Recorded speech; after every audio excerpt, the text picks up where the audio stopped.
करने के बाद ही मुक्त हो जाती है। यहाँ पे क्योंकि लाल रंग से लिखा हुआ और ये स्लाइड लाल रंग में शो नहीं कर पाती है, मैं बेसिकली आपको दिखाना चाहता था कि आप नोट करना चाहें तो नोट करें। तो ये मनुष्य के दिमाग में हमेशा से घूमता रहा, ये प्रश्न टहलता रहा, घूमता रहा कि आखिर ऐसी क्या चीजें हैं जो मनुष्य को अन्य प्राणियों से अलग कर रही हैं। जब हम इस बात पर मनन करते हैं तो हम ये देखते हैं कि मनुष्य के पास एक ही ऐसा गुण है जो इन सब प्राणियों के पास नहीं है, वो है शिक्षा प्राप्त करने का, पीढ़ी दर पीढ़ी उस शिक्षा को हस्तांतरित करने का गुण। जो आज मैंने सीखा है वो मैं अपने आने वाली पीढ़ियों को सिखाऊंगा, जो आप सीखेंगी वो आप अपने आने वाली पीढ़ियों को सिखाएंगी उस संचित ज्ञान के साथ जो आपके पास मिला हुआ है। अन्य जीव जंतु ये नहीं कर पाते हैं, इस कारण हमारी मानव सभ्यता बाकी सब पर डोमिनेट कर रही है और इसीलिए हम गर्व से अपने आप को होमी सेपियंस के रूप में घोषित करते हैं कि हम ज्ञानी मानव हैं और हम अपने ज्ञान की इसी परंपरा के वजह से मानव सभ्यता का निर्माण कर सके हैं, उसको आगे बढ़ा सके हैं। भारत इस ज्ञान की परंपरा में बहुत पहले से ही आगे बढ़ता रहा है और ये प्राचीन भारत के अनेक विश्वविद्यालयों को आप देख रहे हैं, जिसमें से रत्नगिरी, विक्रमशिला, जगदला, पुष्पगिरी, उदंतपुरी, सोमपुरा, नालंदा, तक्षशिला, वल्लभी, ये सारे विश्वविद्यालय भारत में प्राचीन समय से ही कार्य करते रहे और तब से जब दुनिया की प्राचीनतम सभ्यताएं किसी न किसी रूप में कहीं न कहीं काम कर रही थी, तब से ये भारत में भी ज्ञान का प्रसार हो रहा था। हम लोग वो महत्वपूर्ण किस्सा इतिहास में पढ़ते आए हैं, कहानियों में सुनते आए हैं कि जब बिम्बिसार के दरबार में सिल्यूकस निकेटर ने अपना राजदूत भेजा तो उसने कहा कि जब अब तुम वापस जाना तो अपने सम्राट से कहना कि मुझे 3 चीजें चाहिए। तो उन 3 चीजों में उन्होंने जो चीजें मांगी थी उनमें से हाथियों का एक झुंड मांगा था ताकि जो हाथी सेना को बलशाली बनाते हैं। दूसरी चीज उन्होंने मांगी थी वो उत्कृष्ट पोथी की मदिरा मांगी थी, सोमरस मांगा था, शराब जिसे आजकल हम लोग लोकप्रिय भाषा में कहते हैं। और तीसरी चीज जो उन्होंने मांगी थी वो कहा था तुम वहां से दार्शनिकों को भेजना। अब देखिए ज्ञान का कितना महत्व है कि सिल्यूकस निकेटर ने ये कहा कि ठीक है महाराज, आपने जो चीजें हमसे मांगी हैं, सिल्यूकस निकेटर ग्रीक का सम्राट था, वहाँ का सेनापति था, एक प्रांत का गवर्नर था। उसने कहा कि जो चीजें आपने हमसे मांगी हैं वो सब चीजें तो मैं आपको नहीं दे सकता, मैं आपको हाथी देता हूँ, जितनी आपने मांगी है उससे ज्यादा देता हूँ। मैं आपको अपने यहाँ की सबसे बेहतरीन शराब मुहैया कराऊंगा, लेकिन दार्शनिक देना हमारी परंपरा का हिस्सा नहीं है। अर्थात हम ज्ञान को बिकाऊ नहीं समझते, ना किसी के डर से ना भय से देते हैं। और यूनानी कहानियों में, मिथकों में इसका बड़ा जीवंत वर्णन भी है। एक कैरेक्टर है पोथेमेनियस उनका नाम है, और ऐसी किंवदंती है, कहानी है ग्रीक मैथोलॉजी में। जिस तरह से हम हिंदू मैथोलॉजी में कहानियों को पढ़ते हैं, देवताओं की कहानियों को, वैसा ही ग्रीक मैथोलॉजी में कहानी है कि पोथेमेनियस जो थे उन्होंने देवताओं से आग चुरा करके मनुष्यों को दे दी।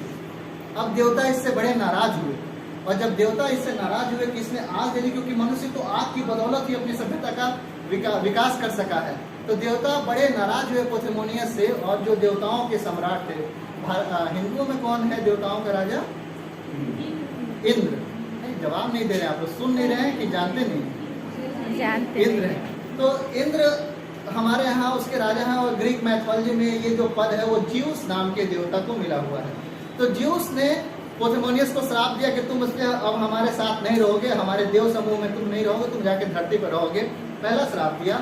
और वो इतने श्राप देने से ही संतुष्ट नहीं हुए, उन्होंने मनुष्यों के खिलाफ षड्यंत्र भी रचा कि अब मैं मनुष्यों को बर्बाद करके छोड़ूंगा।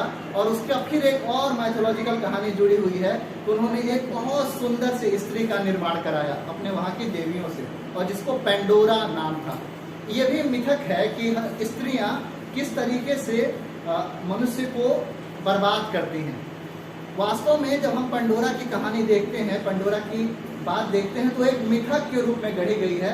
पेंडोरा क्या करती है, वो अपने साथ एक डिब्बा लेकर के आती है, एक बॉक्स लेकर के आती है, और उस बॉक्स में से वो चीजों को निकालती है, लालच को निकालती है, घृणा को निकालती है, क्रोध को निकालती है, और उसको दुनिया में फैला देती है।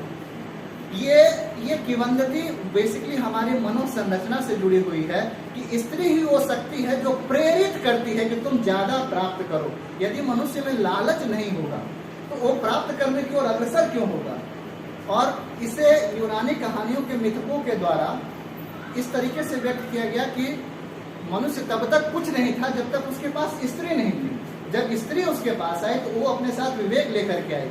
और जब आप कुछ करते हैं तो गलत करेंगे और सही भी करेंगे, तो सही चीज़ों की प्रशंसा होगी और गलत चीज़ों की आलोचना होगी। जैसा कि दिवाकर सर कह रहे थे कि इससे पहले भी शिक्षा नीतियाँ बनती रही हैं और उन शिक्षा नीतियों में बहुत अच्छी बातें थी, कुछ खराब बातें थी। तो हमें अच्छाइयों को लेकर के आगे बढ़ना है, जो हमारी मनुष्यता का लक्षण रहा है। उन्हीं आगे बढ़ने के क्रम में हम लोग आज इस अवस्था में पहुंचे हैं कि आज हम नई शिक्षा नीति पर चर्चा कर रहे हैं। नई शिक्षा नीति पर शिक्षकों का क्या रोल है, इस पर चर्चा कर रहे हैं। शिक्षकों के रोल से भी ज़्यादा महत्वपूर्ण है कि विद्यार्थियों से क्या अपेक्षाएं हैं, देश उनसे क्या अपेक्षा कर रहा है, इस बात पर हम चर्चा कर रहे हैं। भारत में जो शिक्षा की परंपरा थी, ये हमेशा से कुलीन वर्ग के अधिकार क्षेत्र तक सीमित थी। एक सीमित संख्या में ही लोग ज्ञान प्राप्त करते थे, सबको इस तरह का ज्ञान प्राप्त करने की अनुमति नहीं थी। और खासकर एक बड़े हिस्से को, जिसे हम लोग स्त्री समुदाय के नाम से जानते हैं, स्त्रियों को शिक्षा से विमुख रखा गया था। ऐसा नहीं था कि उनको जानबूझ करके अलग कर दिया गया था, इसके पीछे कारण थे कि उनको घर का दायित्व संभालना होता था, परिवार का संभालना होता था और अपने समाज की संरचना को बनाए रखने में उनको निरंतर योगदान देना होता था। पुरुषों को लड़ाइयाँ लड़नी होती थी, खेती करना होता था, तो दोनों के दायित्व अलग हो गए। और उनमें से पुरुषों में से एक कुछ चुनिंदा वर्ग ऐसा था, चुनिंदा समुदाय ऐसा था जो शिक्षा ग्रहण कर सकता था। बेसिकली अभी हम लोग जिस बिल्डिंग में बैठे हुए हैं, इसका नाम है बोधिस रूम। बोधिस रूम एक बड़ा ही मेटाफोरिकल नाम है। क्या है इससे जुड़ी हुई कथानक किसी को पता है कि बोधिस रूम क्या था?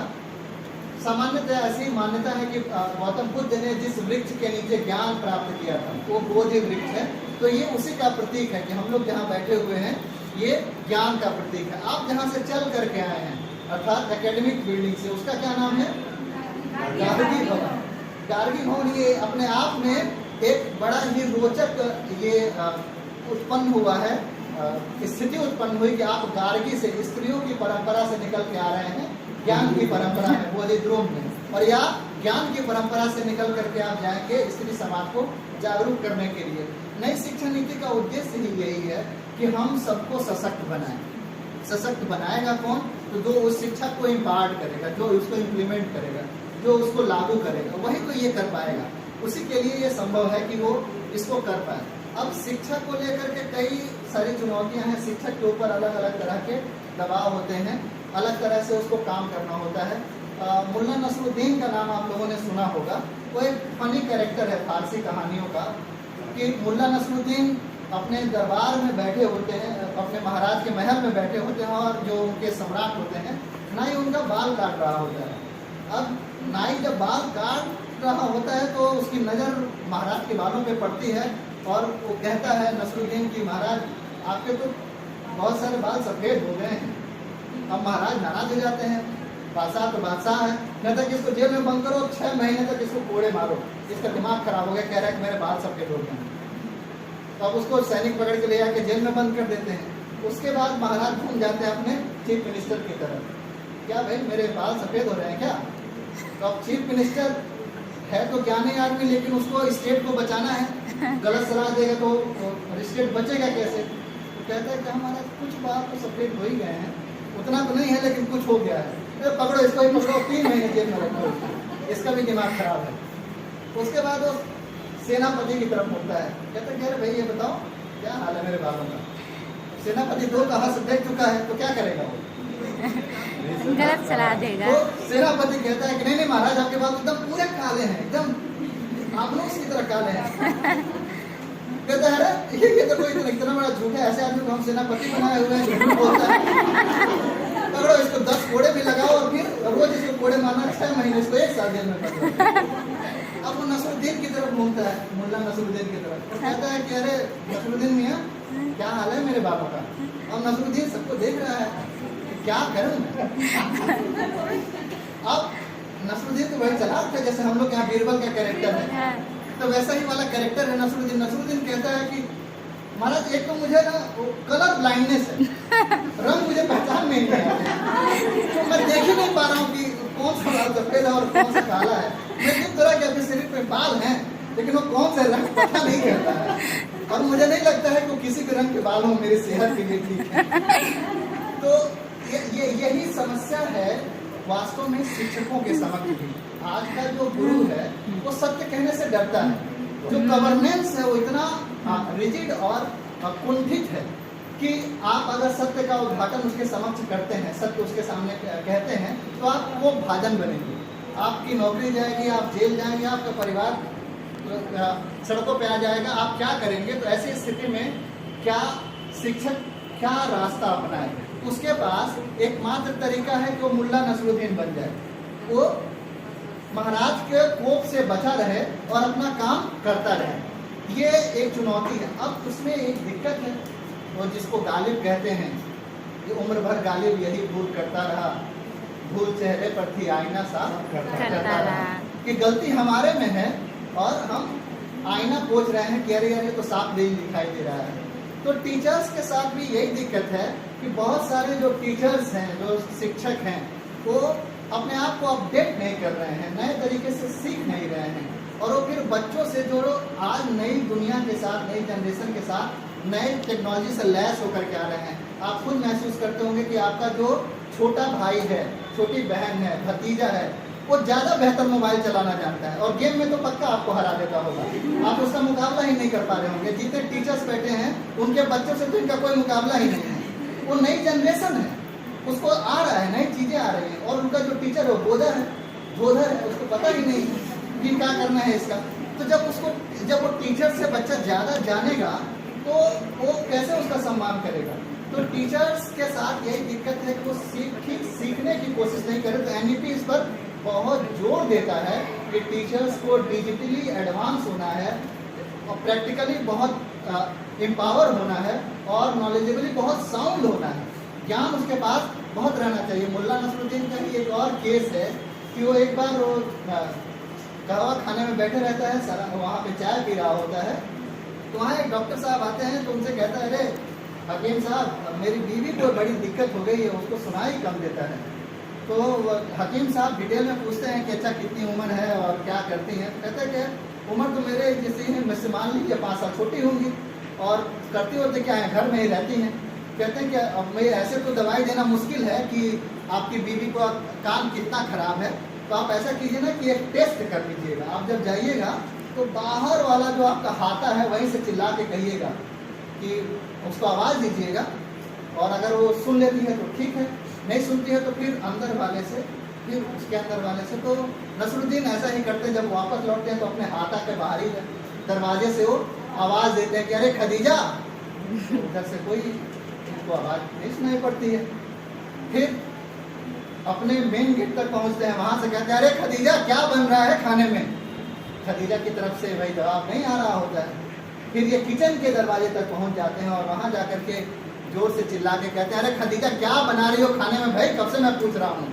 तो खदीजा कलछुल रखती है नीचे और कहती है कि तीसरी बार चिल्ला के बता रही हूँ कि मैं खाने में मछली बनाई हूँ और भात बनाई हूँ। अब खाना खाना है कि कलछुल खाना है? तो समस्या नसरुद्दीन के कान में है, और वो दोष वो अपनी बीवी के कान में ढूंढ रहा है। तो टीचर्स के साथ भी दिक्कत यही है कि अब उनको नहीं रहा है, और वो अब स्टूडेंट का मोबाइल छीन रहे हैं, जब्त कर रहे हैं, तो फेसबुक चला रही है, व्हाट्सएप चला रही है, सब इस तरह से परेशान है। अरे वो क्या कर रही है? उसके पार्ट ऑफ लाइफ है। अगर वो इंस्टा पे है, अगर वो थोड़ी देर टिकटॉक चला रहे हैं, तो वो उसकी जीवनचर्या का हिस्सा है। आप किताब पढ़ते हैं तो पूरे समय किताब नहीं पढ़ रहे होते हैं, बीच में गाना भी गुनगुना रहे होते हैं। अब अक्सर आप जब पढ़ते हैं, और हम लोग के पढ़ने के ज़माने में तो विविध भारती हुआ करता था, रेडियो चला करता था। इलाहाबाद में पढ़ने वाली जो जनरेशन है, सर्वेश जी बताएंगे कि उनका खाना ही बनना शुरू होता है विविध भारती और 9:15 बजे वाले समाचार के साथ। उधर से दूरदर्शन का समाचार शुरू होता है, इधर से लड़कों का कुकर चढ़ता है गैस पे। तो ये हमारी अपनी ज़रूरतें हैं।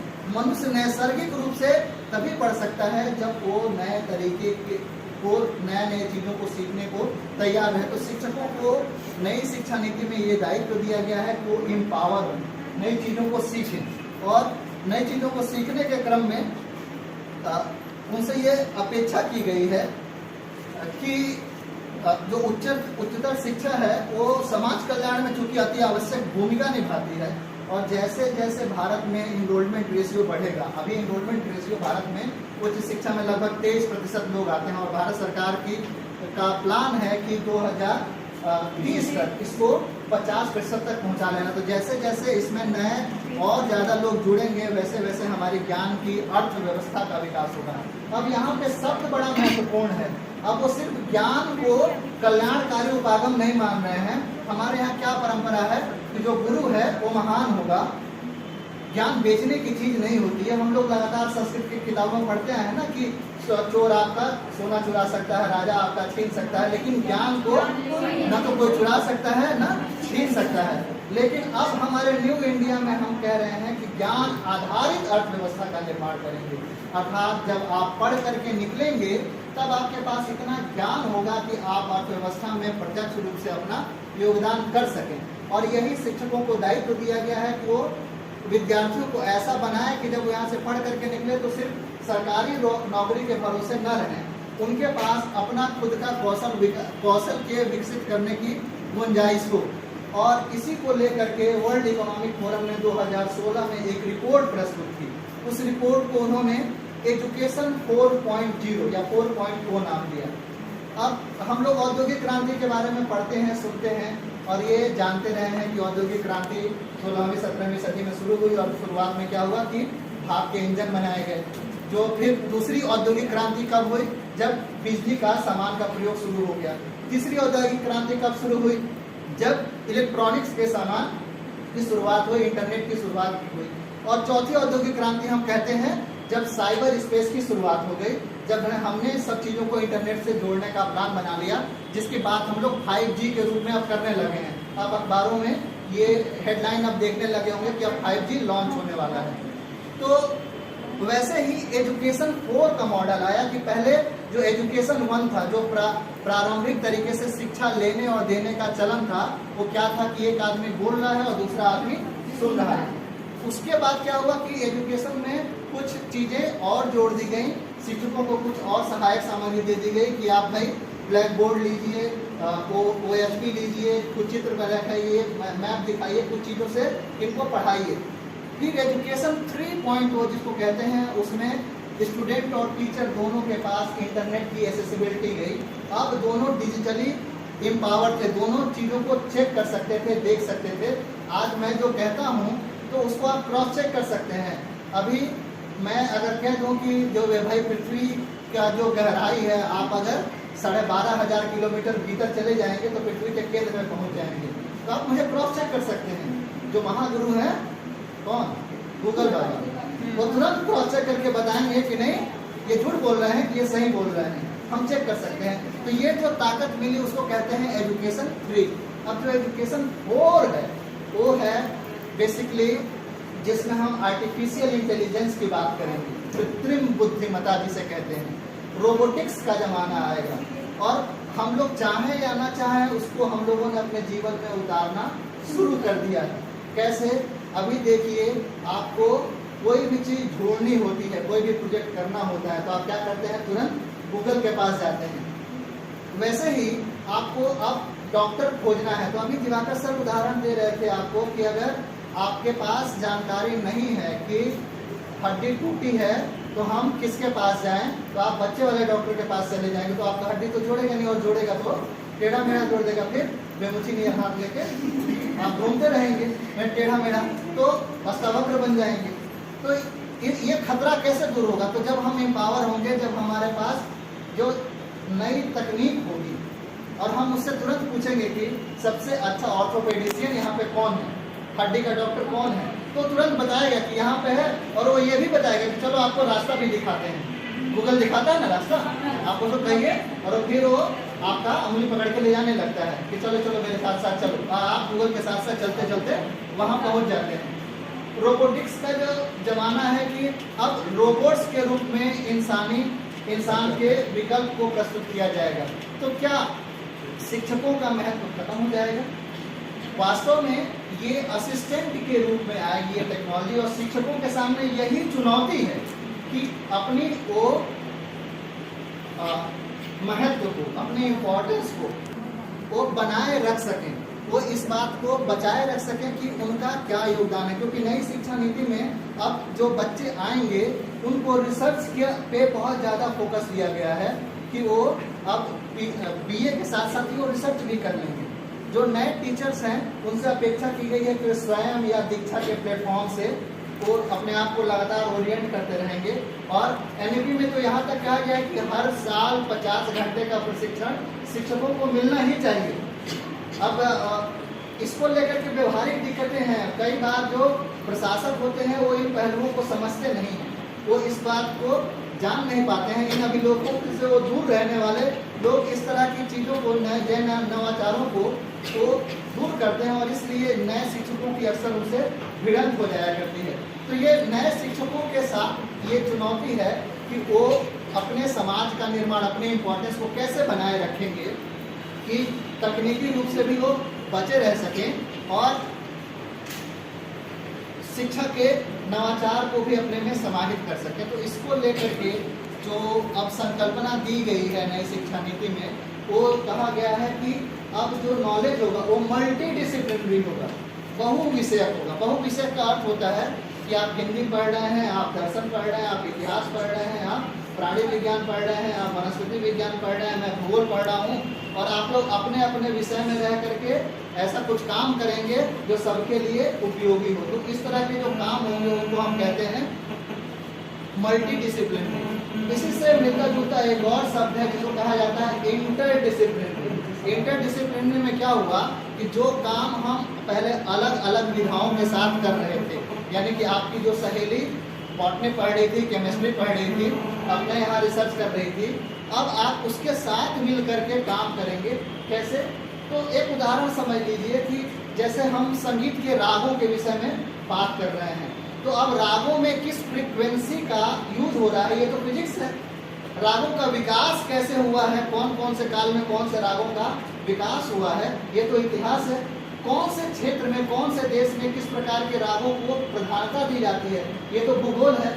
और कौन से राग में से कौन सा सौंदर्य मूलक उत्पत्ति होती है, ये तो विशुद्ध रूप से कला का विषय है। तो हमने देखा कि कई सारे जो विषय हैं वो एक साथ आपस में परस्पर जुड़ गए एक ही चीज़ को पढ़ाने के लिए, सीखने के लिए, सिखाने के लिए। तो इस तरह के ज्ञान को इंटरडिसिप्लिनरी ज्ञान कहा गया है और शिक्षकों को इंटरडिसिप्लिनरी अप्रोच अपनाने की सलाह दी गई है। और इसके साथ साथ सिर्फ मल्टी डिसिप्लिनरी और इंटरडिसिप्लिनरी अप्रोच ही नहीं कहा गया है, उनको ये भी कहा गया है कि अक्रॉस द बॉर्डर, मतलब अलग अलग जगहों से ज्ञान प्राप्त करके आप अपने विषय को समृद्ध बनाइए। बच्चों को इस तरीके से ट्रेंड कीजिए कि वो सक्षम हो सके। अब आपको लग रहा हो कि जब ये शिक्षकों का दायित्व है तो हम बच्चों को क्यों सुनाया जा रहा है, ये टीचरों को सुनाया जाना चाहिए था। तो ये मैं इसलिए सुना रहा हूँ क्योंकि एक बच्चा था जो अपने स्कूल गया, तो स्कूल से कुछ दिनों बाद जब वो पढ़ना लिखना सीख गया तो एक किताब लाइब्रेरी से इशू करा के लाया। अब वो किताब, उसकी मम्मी ने कहा कि होमवर्क कर लो, तो बच्चा कहा कि रुको रुको मैं एक किताब लेके आया हूँ, पहले मैं उसको पढ़ लूँ। तो उसकी मम्मी ने देखा भाई कौन सी किताब लेके आया, कितना मन से पढ़ रहा है, ये तो कभी पढ़ने का नाम नहीं लेता है। तो किताब पलट के देखा तो किताब पे लिखा हुआ था कि बच्चों का लालन पालन कैसे करें। तो उसकी मम्मी कह रहे तुम तो अभी 8 साल में हो, तुमको ये करने का नहीं, मैं ये देखना चाहता हूँ मेरा लालन पालन ठीक तरीके से हो रहा है कि नहीं। तो इसीलिए आपको ये जानना है कि शिक्षकों का क्या क्या दायित्व है, वो अपने दायित्वों का निर्वहन ठीक से कर रहे हैं कि नहीं कर रहे हैं। और इन्हीं बातों के साथ मैं अपनी बातों को विराम दूंगा। धन्यवाद।